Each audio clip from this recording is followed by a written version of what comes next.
교회 여러분, 안녕하셨습니까?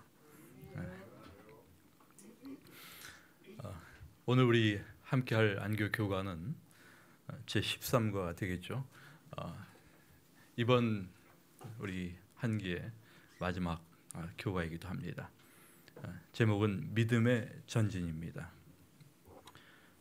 우리가 지금 함께 읽은 기억절 말씀 다시 한번 제가 읽도록 하겠습니다. 너희 안에 이 마음을 품으라. 곧 그리스도 예수의 마음이니 그는 근본 하나님의 본체시나 하나님과 동등됨을 취할 것으로 여기지 아니하시고 오히려 자기를 비워 종의 형체를 가지사 사람들과 같이 되셨다. 여기 그 너희 안에, 이것은 너희 가운데 그런 의미가 들어있죠. 특별히 우리말 성경은 이것을 이 마음을 품으라 곧 그리스도 예수의 마음이다 이렇게 번역을 했는데 사실 이 말씀에 대한 번역이 상당히 다양합니다. 그래서 어떤 성경은 이렇게 번역합니다. 그리스도 예수께서 여러분에게 보여주신 자세를 본받으십시오. 이렇게도 번역을 하고 있고 또 이렇게도 또 우리가 읽을 수 있습니다. 너희 가운데 예수께서 하신 일을 생각하라. 이런 우리가 다양한 번역들을 생각해 볼 수가 있습니다. 우리 기억절의 말씀은 이제 그 이후에 다시 본문 가운데서 다시 한번 나오기 때문에 그때 더 설명하고 언급하도록 하겠습니다. 우리는 지난 그 한계 교과를 통해서 하나님의 선교에 참여하는 기쁨이라고 하는 주제로 사실 선교와 관련된 다양한 주제들을 생각해 보았습니다. 선교가 무엇인지 또 어떻게 해야 하는지 또 선교와 준 유익이 무엇인지 이런 문제들에 대해서 우리가 함께 생각해 보았죠. 특별히 우리가 하나님의 선교라고 하는 관점에서 이런 것들을 생각해 보았습니다. 그리고 또한 참 좋은 전도법으로서 우리가 그리스도의 전도 방법 이것이 상당히 중요하다라고 하는 것도 우리가 함께 생각해 보았습니다. 이번 마지막 교과인 이번 주 교과는 믿음의 전진이라고 하는 제목을 가지고 하나님의 선교에 참여하기 위해서 그러면 우리에게 필요한 것이 무엇인가라고 하는 문제를 다루고 있습니다. 하나님의 선교에 참여하기 위하여 우리에게 필요한 그것은 여러분 무엇이라고 생각하십니까? 무엇이 우리에게 필요할까요? 특별히 우리에게 그리스도께서 보여주신 것을 우리는 생각해 볼 수가 있습니다. 그리스도께서 사람들을 구원하시기 위하여 그분께서 어떤 것을 보여주셨나, 그분은 어떤 일을 행하셨나, 이런 것들을 우리가 생각해 본다면 우리가 하나님의 선교에 참여하기 위해서 우리에게 필요한 것이 무엇인가를 아마 짐작할 수 있으리라고 생각합니다. 여러분, 그것은 희생적인 사랑과 행동하는 믿음이다 라고 말할 수가 있겠죠. 사실 인류를 구원하시기 위하여 예수님께서 그리스도께서 치르신 그 희생에 대하여 우리가 잠시 생각해 볼 필요가 있습니다. 여러분, 우리가 예수님께서 그 치르신 그 희생의 크기를 알 수 있을까요? 얼마나 큰 희생을 예수님께서 치르셨는지 과연 우리가 알 수 있을까? 사실 그것은 측량할 수 없는 희생입니다. 그래서 와이프는 시대의 소망에서 이렇게 이야기합니다. 구속받은 자들이 하나님의 보좌 앞에 구주와 함께 설 때까지는 우리의 구속을 위하여 치러진 대가를 깨달을 수 없다. 참 그 탁월한 진술이 아닐 수가 없어요. 우리는 결코 그리스도께서 우리를 위하여 치르신 그 희생의 크기를 알 수가 없다. 언제 가야 비로소 조금 알게 될까요? 우리가 천국에 가면 그분 앞에 서게 될 때 비로소 우리가 얼마나 큰 희생의 결과로 우리가 이 자리에 있게 됐는지를 아마 알게 될 것이다. 그런 뜻으로 지금 이야기하고 있습니다. 사실 바울은 이 빌립보 신자들에게 주는 중요한 권고를 통해서 이 자기 희생적인 예수님의 사랑에 대하여 언급합니다. 바로 그것이 오늘 우리가 본 기억절의 말씀이에요. 그래서 너희 안에 이 마음을 품으라 곧 그리스도 예수의 마음이다 라고 하는 이 이야기를 하고 있습니다. 그러면서 그 이후에 그분이 어떤 희생을 치르셨는지에 대하여 우리에게 말하고 있습니다. 그는 근본 하나님의 본체셨다. 그런데 하나님과 동등됨을 취할 것으로 여기지 아니하시고 오히려 자기를 비워 종의 형체를 가지시고 사람들과 같이 되셨다. 그리고 죽기까지 복종하셨다. 곧 십자가에 죽으십니다 라고 하는 말씀을 지금 빌립보 2장 5절부터 8절의 말씀을 통해서 우리에게 하고 있는 것입니다. 여러분, 여기에서 우리가 예수님의 하신 일, 그분의 마음, 그분께서 보이셨던 태도, 이것이 무엇일까에 대해서 우리가 잠시 생각해 볼 필요가 있습니다. 다시 말해서 예수님의 모든 사고방식을 지배했던 것, 그분의 모든 태도의 핵심, 전 생애를 지배하는 그 사고방식과 그 핵심은 무엇이었을까? 바울은 여기 빌립보 2장 6절의 말씀을 통해서 그분이 하나님의 본체셨다라고 하는 사실을 이야기하고 있습니다. 본체라고 하는 단어를 우리가 좀 주목할 필요가 있어요. 그런데 하나님과 동등됨으로 또 동등됨을 취할 것으로 여기지 아니하셨다. 하나님과 동등되는 그것을 포기하셨다. 그 이야기죠. 이 본체라고 하는 말은 어떤 사물의 본질을 의미하는 단어입니다. 모르페라고 하는 헬라어가 가지고 있는 의미이기도 합니다. 동등한 가치를 지닌 두 사물을 연결해 주는 그런 단어다라고 이해할 수가 있습니다. 다시 말해서 이것은 예수님을 성부 하나님과 동등한 위치에 놓고 있다는 뜻입니다. 다시 말해서 그분이 누구다? 하나님이시다라고 하는 사실을 이야기하고 있는 말씀이란 말입니다. YF에는 이 부분에 있어서 상당히 중요한 언급을 하나 하고 있습니다. 특별히 예수님의 인성과 관련해서 시대 소망에서 YF에는 이런 진술을 하고 있습니다. 그리스도에게는 최초부터 있었고 빌려오지 않고 다른 곳에서 파생되지 않은 생명이 있다라고 하는 진술을 하고 있어요. 이게 굉장히 중요한 진술입니다. 사실 왜 이 진술이 중요한가? 여러분, 사실은 우리가 가지고 있는 이 삼위일체에 대한 이 개념과 관련해서 가장 이제 문제가 됐던 부분 중에 하나가 무엇인가 하면 예수님의 인성입니다. 그래서 어떤 그 초기의 그 사람들은 예수님의 인성에 대해서 어떤 생각을 가지고 있었는가 하면 그분이 가장 먼저 창조된 그런 피조물로 생각하는 경향이 아주 많이 있었습니다. 그런데 이 부분에서 YF에는 아주 그 사실을 분명하게 이야기하고 있어요. 예수님은 최초부터 있었고 빌려오지 않고 다른 곳에서 파생되지 않은 생명이 있다. 다시 말해서 그분이 무엇이다? 하나님이시다라고 하는 그 사실을 확인하고 있는 것입니다. 이 부분에 있어서 재림 신자들은 아주 분명한 이해를 가질 필요가 있습니다. 우리가 예수님의 인성과 관련해서 이분이 무슨 첫 번째 창조된 그런 피조물이다 이렇게 이해하는 어떤 사람들과는 상당히 구별된 삼위일체에 대한 분명한 개념을 가지고 있다라고 하는 사실을 우리가 기억해야 합니다. 그런데 그런 분이 자기를 비우신 것입니다. 여기 비워라고 하는 단어도 굉장히 중요한 단어예요. 헬라어의 케노우라고 하는 단어가 사용됩니다. 여기서 이제 우리가 케노시스라고 하는 말이 나와요. 케노시스. 이것은 이제 무엇을 의미하는 단어인가 하면 예수님의 자기를 비우심을 표현하는 중요한 단어입니다. 그래서 우리가 케노시스 이런 표현을 많이 써요. 케노시스. 그런데 이 비운다라고 하는 것은 영원 전부터 하나님과 동등하셨던 그 예수님께서 자신의 모든 특권 또 하나님으로서의 모든 자격 그 지위, 이런 것들을 다 무엇하신 것인가 하면 비우신 거예요. 비우다, 이것은 헛되게 하다, 멸하다, 버리다, 무효로 하다, 이런 의미를 다 포함하고 있어요.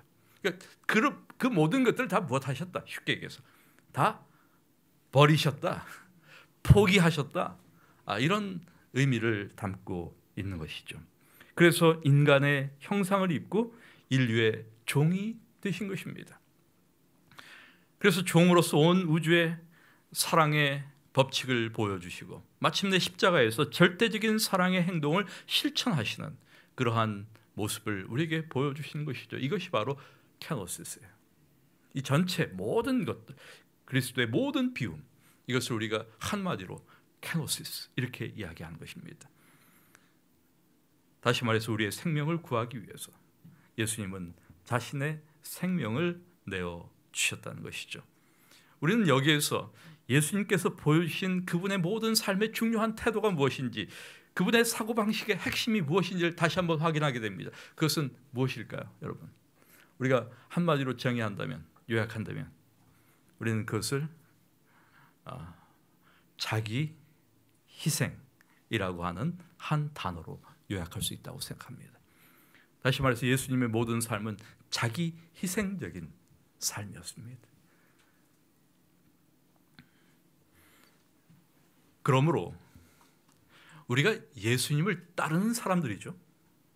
여러분, 사실 그리스도인이라고 하는 그 단어가 가지고 있는 의미도 그런 것입니다. 그리스도인, 누가 그리스도인이냐? 그리스도인이란 누구인가? 사실 쉽게 이야기한다면 그리스도인은 뭐 다른 게 아니에요. 예수 그리스도를 따르는 사람들을 그리스도인이라고 말하는 것이죠. 그럼 그리스도를 따른다는 말의 의미가 뭐냐? 예수님을 따른다, 이 말의 의미는 다른 것이 아니죠. 그분의 가르침, 그분의 삶의 방식, 이런 것이 너무 좋아서 나도 그분처럼 살겠다, 나도 그분의 삶의 그 방식을 수용하고 또 그분의 방식대로 그분이 사셨던 것처럼 나도 살겠다, 이렇게 나서는 사람들이 그리스도인 아니에요? 여러분, 우리가 그리스도인을 갖다가 어떤 사람들이 누가 그리스도인이냐, 교회 오는 사람이 그리스도인이다 이렇게 얘기하는 사람들이 종종 있어요. 교회 다니는 사람 그리스도인이다. 저는 교회 다니는 사람은 그리스도인이라고 생각하지 않아요. 교회 다니는 사람은 교인이지. 꼭 교인이 그리스도인이 아닐 때가 종종 있어요. 우리는 교인이기 전에 그리스도인이 돼야 할 필요가 있습니다. 여러분.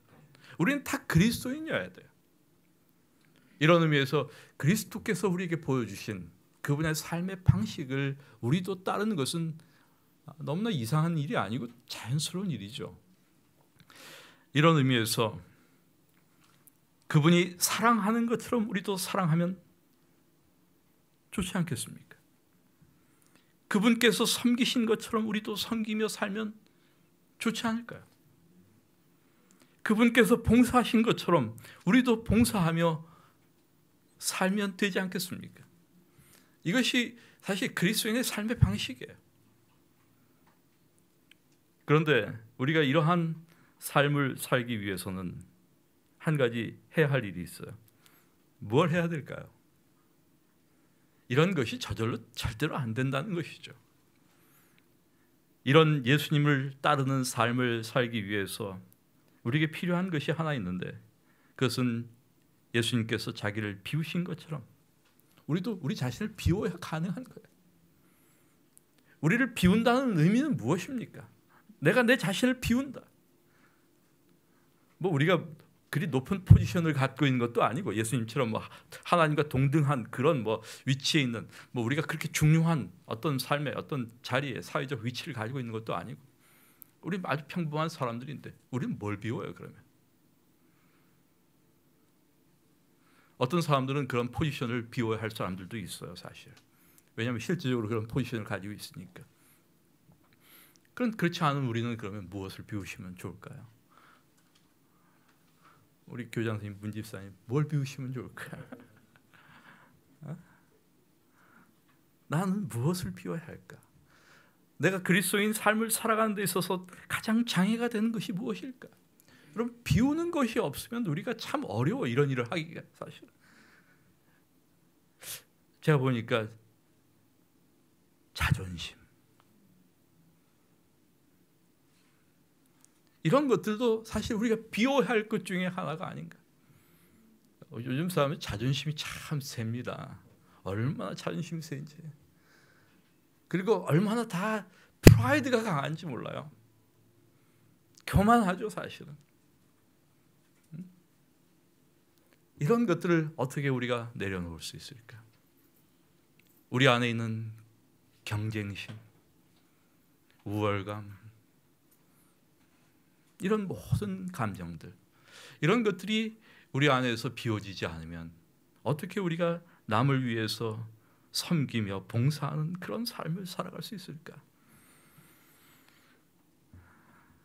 그래서 이 비움이라고 하는 것은 예수님만 비우는 것이 필요한 것이 아니라 사실 우리 모두에게 필요한 부분이죠. 비움은 참 중요합니다. 그래서 우리가 그리스도를 따르는 데에는 항상 무엇이 수반되어야 하는가 하면 비움이 필요한 거예요. 그래서 이것이 제자들에게는 또 무엇으로 나타나는가 하면 비움과 버림으로 나타나. 버림. 그래서 여러분 이제 예수님께서 베드로와 요한, 예수님의 제자들을 부르시고 또 세리 마태를 부르시고 하는 이야기가 두 번째 주제로 등장하고 있는데, 이 내용을 가만 보게 되면 여기는 다 무엇이 핵심인가 하면 버림이 핵심이에요. 그래서 우리가 베드로 요한을 부르실 때 마태복음 4장 19절부터 20절의 말씀을 보시면 말씀하시되 나를 따라오라 내가 너희를 사람을 낚는 어부가 되게 하리라 하시니 그들이 곧 그물을 버려두고 예수를 따르니라 라고 하는 말씀을 우리가 읽게 됩니다. 그러니까 예수를 따를 때 따름에는 항상 무엇이 수반돼야 하는가? 우선 비움도 필요하고, 앞에서는 비움을 이야기했어요. 그 다음에 여기에서는 무엇을 이야기하는가 하면 버림을 이야기하고 있어요. 버리는 게 필요해. 그런데 세리 마태를 부르실 때도 마찬가지예요. 마태복음 9장 9절을 보시면 예수께서 그것을 떠나 지나가시다가 마태라 한 사람이 세관에 앉아 있는 것을 보시고 이르시되 나를 따르라 하시니 일어나 따르니라. 그냥 일어나 따르는 거예요. 집에 가서 챙겨가지고 오는 게 없어요. 그냥 다 버리고 다 지금 세관에 다 내팽개치고 못하는가 하면 그냥 따르는 거예요. 그래서 우리는 이 모습을 통해서 그리스도를 따르는 데 있어서 우리에게 필요한 것은 다름 아니라 헌신이라고 하는 사실을 다시 한번 확인하게 되는 것입니다. 희생과 헌신을 보게 되는 것이죠. 그런데 우리가 이런 비움 혹은 따름에 따른 보상이 있음을 기억하셔야 돼요. 그래서 빌립보 2장 9절에 있는 말씀을 보시면 그러므로 하나님이 그를 지극히 높여 모든 이름 위에 뛰어난 이름을 주셨다라고 하는 말씀을 보게 됩니다. 그러니까 예수님께서 당신을 비우셨을 때 그분께 무엇이 주어졌는가? 하나님이 그를 지극히 높여 모든 이름 위에 뛰어난 이름을 주셨다라고 이야기합니다. 여러분, 이러한 그 비움에 대한 보상은 이 그리스도를 따르는 모든 신자들에게, 모든 사람들에게 여전히 같이 사실은 주어지는 그런 보상이다, 축복이다라고 말할 수가 있습니다. 여러분, 여기서 우리가 그리스도의 부르심에 대한 생각을 잠깐 우리가 해볼 필요가 있습니다. 그렇다면 여기 지금 예수님께서 제자들을 부르시고 베드로와 요한을 부르시고 세리 마태를 부르시는 이 모든 부르심 모습을 통해서 우리는 그러면 주님은 우리도 부르시는가라고 하는 질문을 한번 던져볼 필요가 있습니다. 여러분, 예수님께서 여러분 부르셨다고 생각하십니까? 무슨 부르심을 받으셨습니까? 사실 이 부르심을 생각하면 많은 사람들이 이 부르심은 아주 이 제자들을 부르시는 것처럼 아주 특별한 경우, 특별한 사람들에만 적용되는 것으로 생각하는 경우들이 참 많습니다. 그래서 보통 우리가 목회자들, 우리 신학생들에게 그런 이야기를 많이 하죠. 이 부르심에 대한 이야기를 많이 해요. 부르심에 대한 강조를 참 많이 합니다. 소명이라고 우리가 그것을 이야기합니다. 콜링이라고도 이야기하죠. 하나님께서 우리를 부르셨다. 뭐로 부르셨나? 너를 갖다 하나님의 종으로 부르셨다. 이런 이야기를 하는 것이죠. 저 역시 사실 제 인생에 있어서 이 부르심과 관련한 고민이 가장 컸었어요. 젊은 날에. 과연 하나님께서 나를 부르셨을까? 이 부르심과 관련된 의문은, 그 질문은 상당히 오랜 기간 동안 제 마음 가운데 남아 있었던 중요한 문제였습니다. 왜 그런가 하면 이 부르심에 대한 개인적 확신이 없으면 이 목사를 한다는 것 자체 주제넘은 일이에요. 해서는 안 될 일이에요. 부르시지도 않은데 왜 해? 그래서 이 부르심이란 문제가 얼마나 중요한 사실 문제인지 몰라요. 그런데 여러분, 우리는 이 부르심을 두 가지 측면에서 생각해 봐야 합니다. 여러분 모두 목회자로 부르시지 않았어요, 하나님께서. 그래서 어떤 사람들은 다 부르심을 갖다 다 뭐로만 다 생각하는가 하면 이런 종류의 특별한 부르심으로만 생각하는 경우들이 많아요. 그러나 하나님은 모든 사람들을 이렇게 특별한 방법으로 부르시지 않습니다. 그래서 이 부르심은 두 가지가 있어요. 하나는 보편적 부르심이 있어요. 이 보편적 부르심은 하나님이 누구나 다 부르시는 거예요. 그리스도인들의 모든 사람들을 부르시는 부르심이에요. 여기에는 모두가 다 해당돼요. 그런데 그 보편적 부르심 속에 또 하나의 부르심이 있어요. 그것은 특별한 부르심이에요. 스페셜 콜링이에요. 그래서 교회 안에는 이런 종류의 부르심을 받은 사람들이 있어요. 그래서 사도 바울은 에베소 4장 11절과 12절의 말씀에서 무엇을 이야기하는가 하면 이런 특별한 부르심에 대하여 이야기하고 있습니다. 그래서 하나님께서 어떤 사람들을 교회의 사도로 부르시는 거예요. 또한 선지자로 부르시는 것입니다. 또 복음 전하는 자, 이벤젤리스트죠. 또 목사와 교사로 부르셨다라고 말하는 것입니다. 이런 것들은 다 무엇인가 하면 좀 교회 안에서 특별한 직능을 수행할 수 있는 하나의 기능을 수행하는 펑셔널 한 어떤 역할이죠. 어떤 기능적 역할을 수행할 수 있는 그러한 사람들로 하나님께서 교회에 세우시는 경우들을 이야기하는 것입니다. 우리는 이것을 특별한 부르심이라고 이야기합니다. 그러면 뭐 특별한 부르심과 보편적 부르심은 그 부르심에 굉장한 어떤 어떤 가치에 있어서의 차이가 있는가? 그렇지 않습니다. 이것은 그런 종류의 부르심이 아니에요. 그래서 특별한 부르심을 받고 있는 사람들은 뭐 지위가 높다거나 더 중요한 사람들이거나 이런 의미가 아니에요. 이것은 무엇의 차이인가 하면 기능의 차이예요. 기능의 차이. 그래서 이 사람들은 하는 기능이 어떤 특별한 기능을 가지고 있다. 역할을 해야 한다라고 하는 의미에서 부르시는 것입니다. 그러므로 더 중요한 부르심은 사실 보편적 부르심이에요. 그럼 이 보편적 부르심에 대한 이해를 우리가 갖는 것은 굉장히 중요합니다. 하나님께 나를 부르셨다라고 하는 자각이 있어야 돼요, 여러분. 무엇으로 부르셨습니까, 그러면? 이 세상에서 무엇 되도록 우리로 하여금 빛이 되도록 소금이 되도록 부르신 것입니다. 한 그리스도인으로서 우리가 이 땅에서 가져야 할 중요한 어떤 책무가 있음을 우리로 하여금 인식하게 만들어주는 것, 그것이 부르심이에요. 그래서 너희는 가서 모든 족속으로 제자를 삼아. 이것은 아주 보편적 하나님께서 우리에게 주시는 명령입니다. 누구에게? 이 부르심에 응하는 모든 그리스도인들에게. 사실 이 부르심에 대하여 우리가 반응하는 방법은 두 가지예요. 응하든지 거절하든지. 나를 따르라 했는데 싫습니다, 주님. 이렇게 하든지. 제자들도 얼마든지 그럴 수 있었어요, 사실. 우리 역시 마찬가지죠. 그리스도의 부르심에 대하여 우리가 응하든지 그렇지 않든지. 사실 우리는 하나님께서 부르신 그 부르심에 응해서 일할 때 얼마나 탁월한 일을 할 수 있는가를 보여주는 수많은 사람들을 볼 수가 있습니다. 우리는 특별히 하나님께서 택하신 그릇 바울을 우리가 한번 주목할 필요가 있습니다. 사실 하나님은 굉장히 의외의 인물들을 많이 부르셨어요. 선택하셨습니다.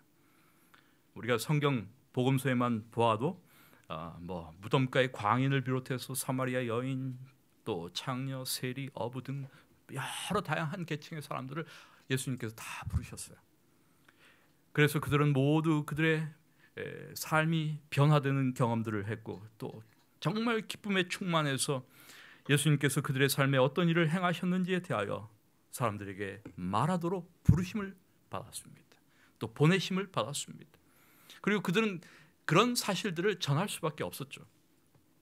그런데 이 가운데 가장 그 신약 성경 가운데 가장 그 극적인 인물이 누구일까? 저는 바울이라고 생각이 들어요. 바울만큼 그런 아주 하나님의 택하신 사람들 가운데 극적인 인물이 없다. 그런 생각이 좀 드는 이유가 있습니다. 그것은 바울이 부르심을 받기 이전에 어떤 사람이었는가를 우리가 알기 때문이죠. 정말 그는 극렬한 기독교인들에 대한 박해자였습니다. 그리스도의 복음을 반대하던 그런 인물이었죠. 그런데 그런 사람이 예수님을 위한 가장 위대한 증인으로서 변화된 것을 우리가 주목해야 합니다. 그래서 사도행전 9장 15절에서 이 바울에 대해서 말씀하시기를 주께서 이르시되 가라 이 사람은 내 이름을 이방인과 임금들과 이스라엘 자손들에게 전하기 위하여 택한 나의 그릇이다라는 말씀을 우리가 볼 수가 있습니다. 사실 바울은 이런 그리스도의 부르심에 대하여 무엇으로 그 부르심을 보답했는가 하면 정말 탁월한 헌신을 통해서 그 부르심에 응하는 것을 우리가 볼 수가 있습니다. 여러분 그래서 바울은 그 나중에 이제 뭐 여러 곳을 뭐 다니면서 바울의 전도 여행을 우리가 알 수 있죠. 1차, 2차, 3차에 걸친 바울의 많은 전도 여행을 다 마치고 나서 그가 이제 마지막 로마에서 가택 연금을 받는 그런 상황에서도 그는 여전히 그를 찾아온 사람들에게 복음을 전하는 모습을 우리가 사도행전 28장에서 읽을 수가 있습니다. 그리고 그가 그의 삶을 마칠 무렵 특별히 그의 사랑하는 아들처럼 여겼던 디모데에게 복음 사업에 전념하도록 촉구하는 것을 우리가 읽을 수가 있습니다. 그리고 디모데후서 4장 7절에서 그는 이렇게 이야기합니다. 나는 선한 싸움을 싸우고 나의 달려갈 길을 마치고 믿음을 지켰다.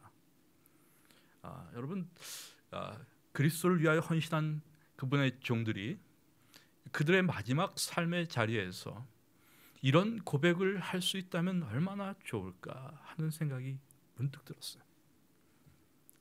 그러면서 저는 제 삶을 이렇게 또 생각해 보지 않을 수가 없었습니다. 나는 내가 이런 고백을 나중에 할 수 있을까? 정말 이런 고백을 할 수 있으면 얼마나 좋을까 하는 생각이 들었습니다. 그런데 아무리 생각해 봐도 이게 부족하기 짝이 없는 거라. 모자라기 짝이 없는 거라. 과연 이런 고백을 할 수 있을까? 내가 선한 싸움을 싸우고 나의 달려갈 길을 마치고 믿음을 주님 지켰습니다. 여러분 이런 고백이 우리 자신들의 마지막 고백이 될 수 있다면 얼마나 좋을까요? 수많은 난관에도 불구하고 바울은 그 부르심에 정말 충실했습니다. 여러분 우리가 이러한 그 그리스도를 위한 헌신을 할 수 있는 그 이유가 무엇일까요? 무엇이 그것을 가능하게 할까요? 바울은 그것을 고린도후서 5장 14절에서 이렇게 이야기합니다. 그리스도의 사랑이 우리를 강권하시는 도다. 결국 우리가 이런 탁월한 헌신을 또 그리스도를 위해서 이런 일들을 할 수 있는 중요한 그 동인 어떤 그 힘, 원동력 어떤 그것을 가능하게 해주는 그 힘은 다른 게 아니에요. 그리스도에 대한 사랑이에요. 이 사랑이 없이는 안 된다라고 말해도 과언이 아니에요. 어떻게 그것이 가능하겠어요? 사랑이 없이. 그리스도의 사랑. 우리가 그리스도에 대한 사랑이 아니에요. 그리스도의 사랑이에요. 이 주목해야 돼요. 그리스도께서 우리에게 베푸신 사랑이 그것을 가능하게 하는 것이지 내가 가지고 있는 그리스도에 대한 사랑이 그것을 가능하게 하는 게 아니에요. 약간 뭐 비슷한 말 같이 보이지만은 여러분 약간 그 의미가 달라요. 그리스도의 사랑이 너무 크기 때문에 그것이 가능하다는 뜻이에요. 그것이 우리를 모든 선교적 행위가 가능하도록 만들어주는 것입니다. 모든 헌신이 가능하도록 만들어주는 것입니다. 여러분 그래서 이제 그 갈릴리 호숫가에서 부활하신 예수님의 베드로에 대한 사랑의 요구를 우리가 잠시 생각해 볼 필요가 있어요. 요한복음 21장 15절부터 있는 말씀을 보게 되면 여기 이제 예수님께서 부활하신 다음에 갈릴리 호수에서 제자들을 만나신 장면이 기록되어 있습니다. 근데 특별히 거기 다른 제자들이 다 있는데 예수님께서 베드로에게 다가가셔요. 그리고 베드로에게 이제 이런 질문을 하시는 것을 보게 됩니다. 그들이 조반 먹은 후에 예수께서 시몬 베드로에게 이르시되, 여기 그들은 예수님의 제자들 다 이야기하고 있습니다. 제자들이 다 있는 그 자리예요. 그런데 특별히 예수님께서는 베드로에게 집중하시는 거예요. 베드로에게 다가가시는 것입니다. 그리고 베드로에게 말씀하시는 것입니다. 요한의 아들 시몬아, 내가 이 사람들보다, 이 사람들은 누구예요? 다른 제자들이죠. 나를 더 사랑하느냐? 이렇게 질문하시는 거예요. 그러자 베드로가 대답합니다. 주님, 그러하나이다. 내가 주님을 사랑하는 줄 주님께서 아시나이다. 이르시되 내 어린 양을 먹이라. 여러분, 이 15절의 이야기가 그 뒤에 16, 17, 18, 19절을 가면서 아주 비슷하게 3번 반복됩니다. 2번 더 나와요. 내가 나를 사랑하느냐.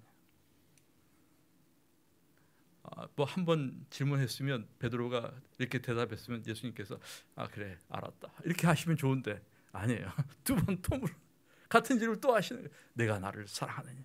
그러니까 베드로가 이제 2번째 질문하니까 그래도 뭐 그때까지는 대답이 가능해. 주님, 제가 주님 사랑합니다. 주님께서 아십니다. 그런데 또 예수님께 같은 질문을 또 하시는 거예요. 그런데 이번에 약간 베드로가 사용했던 사랑이라는 단어를 사용해서 이야기합니다. 내가 나를 사랑하느냐. 베드로가 근심했어요. 야, 예수님께서 나의 사랑을 의심하시나? 이런 생각이 드는 것이죠. 근데 사실 여러분, 예수님께서 왜 베드로에게 이렇게 3번씩이나 그 사랑을 확인하시는 이 작업을 하셨을까에 대해서 한번 생각해 보셔야 할 필요가 있어요. 왜 그러셨을까 도대체? 이건 굉장히 의도적인 그런 그 예수님의 행동이 아닌가 하는 생각을 우리가 충분히 할 수가 있습니다. 왜 다른 제자들은 놔두고 베드로에게만 이런 이야기를 3번씩이나 확인하셨을까? 왜 그랬을까요, 여러분?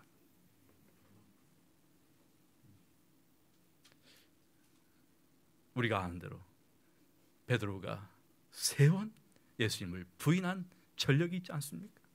그 쓰린 과거를 베드로가 안고 있지 않습니까? 사실 예수님의 제자들은 베드로가 3번 예수님을 부인했다는 사실을 알았을까요? 몰랐을까요? 몰라요?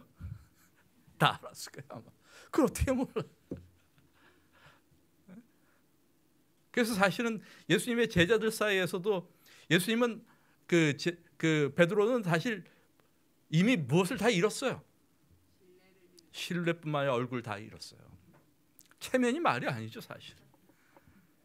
그의 손상된 모든 체면, 그의 손상된 모든 명예, 그의 망가진 모든 그 어떤 평판, 또 그가 가지고 있는 마음에 있는 그 깊은 상처, 이런 것을 예수님은 다 보셨어요.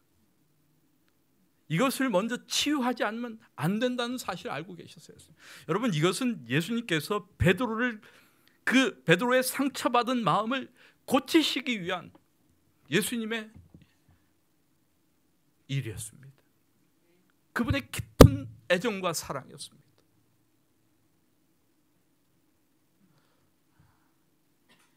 그러면서 베드로를 고치시는 거예요. 그의 모든 상처받은 그 영혼, 그 심령, 그것을 어루만지시는 것입니다. 그리고 그에게 내 양을 먹이라 라고 하는 아주 기가 막힌 당부를 하시는 것이죠. 그래서 사실 이 베드로가 예수님께 보여준 그 사랑의 고백, 이것은 정말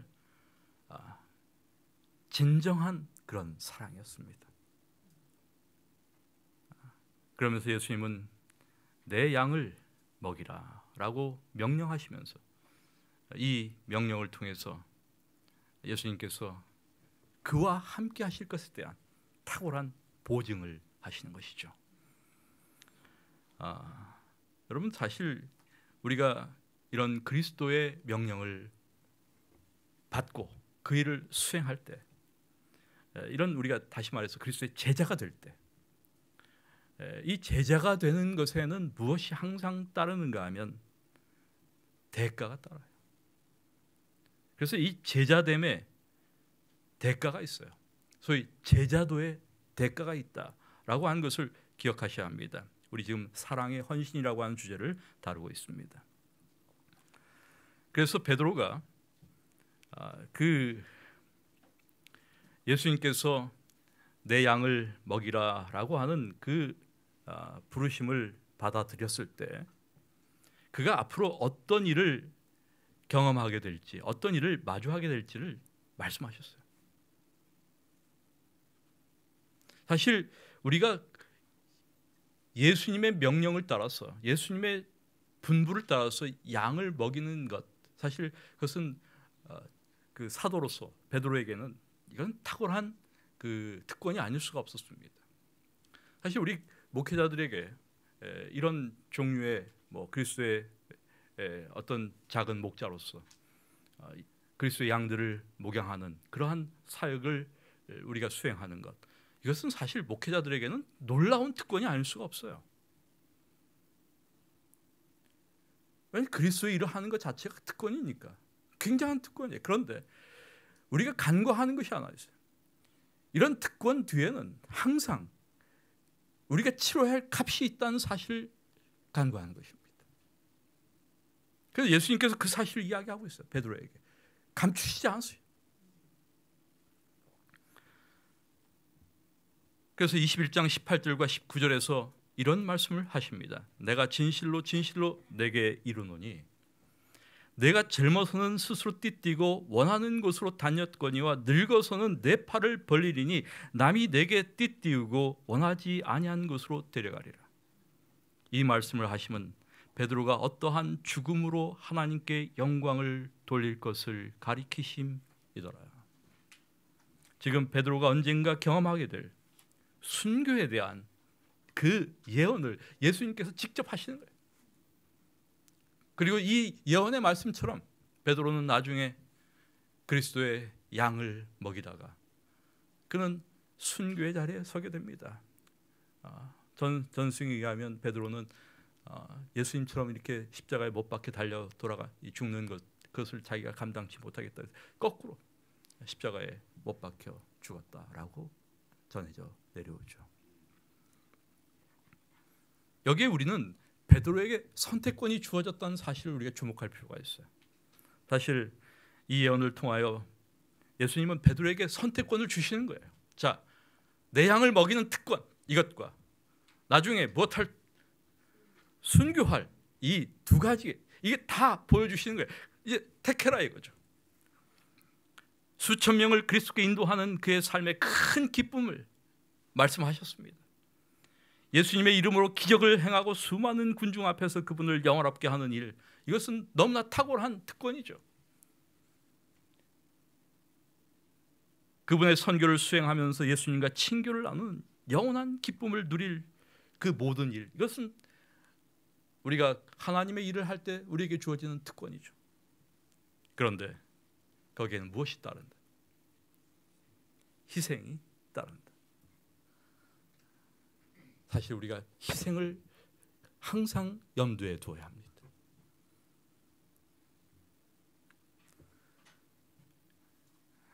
요한은 사랑을 어떻게 이해했는가? 요한일서 3장 18절에서 이렇게 이야기합니다. 자녀들아, 우리가 말과 혀로만 사랑하지 말고 행함과 진실함으로 하자.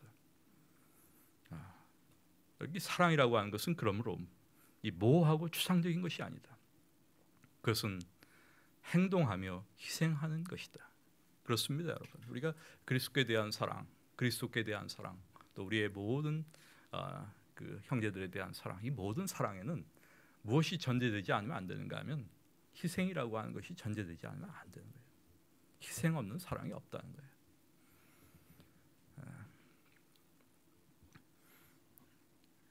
그럼에도 불구하고 우리의 그리스도인으로서 누릴 수 있는 최고의 기쁨과 행복이 무엇일까? 사실 우리는 언제나 이 선택의 기로에 항상 서 있지 않나 하는 생각이 들어요. 결국 우리에게도 여전히 이 선택권은 주어져 있다라고 보여집니다.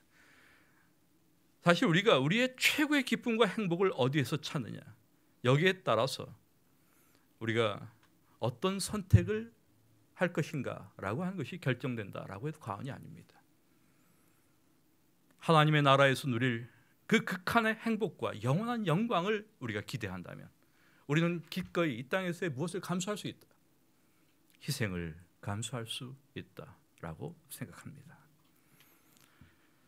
이제 이번 길을 좀 정리하면서 하나님의 선교에 참여하는 이 문제에 대해서 우리가 다시 한번 생각을 해보겠습니다. 여러분, 우리는 이번 한 길을 통해서 하나님의 선교라고 하는 관점에서 모든 것을 생각해 보았습니다. 하나님의 선교를 잘 기억하셔야 돼요. 우리가 한번 공부하면 공부한 것을 끝까지 잘 기억하면 얼마나 좋겠습니까? 불행하게도 우리의 기억력은 그렇지가 못해서 공부하자마자 잊어버리는 것이 보통 아니에요. 그러나 꼭 한 가지는 기억하세요. 하나님의 선교는 하나님의 선교다. 그래서 이 미시오 데이, 이것이 의미하는 것이 무엇인가? 그것은 선교가 내 일이 아니다. 선교가 교회가 하는 일이 아니다. 그런 뜻이에요. 그럼 누구의 일이냐? 하나님의 일이다. 선교는 하나님의 일이라고 하는 이 개념을 꼭 기억하셔야 돼요. 그러므로 여러분, 우리가 자꾸만 선교하는데 큰 부담을 느끼면서 이거 내가 어떻게 하나, 내가 어떻게 하나 이렇게 걱정하시는데, 그렇게 걱정하시지 말라는 뜻이에요. 누가 하시니까? 하나님께서 하시니까. 그래서 선교의 주체는 역사 안에서 일하시는 삼위 하나님이시다. 또한 선교 대상은 온 세상이다. 또한 선교 목적은 잃어버린 인간을 구원하는 것이다. 그리고 우리의 역할은 하나님의 선교를 위한 도구로서 사용되는 것이다. 잃어버린 백성을 구원하시는 그분의 일에 기쁜 마음으로 협력하는 것이다 라는 것을 기억하셔야 합니다.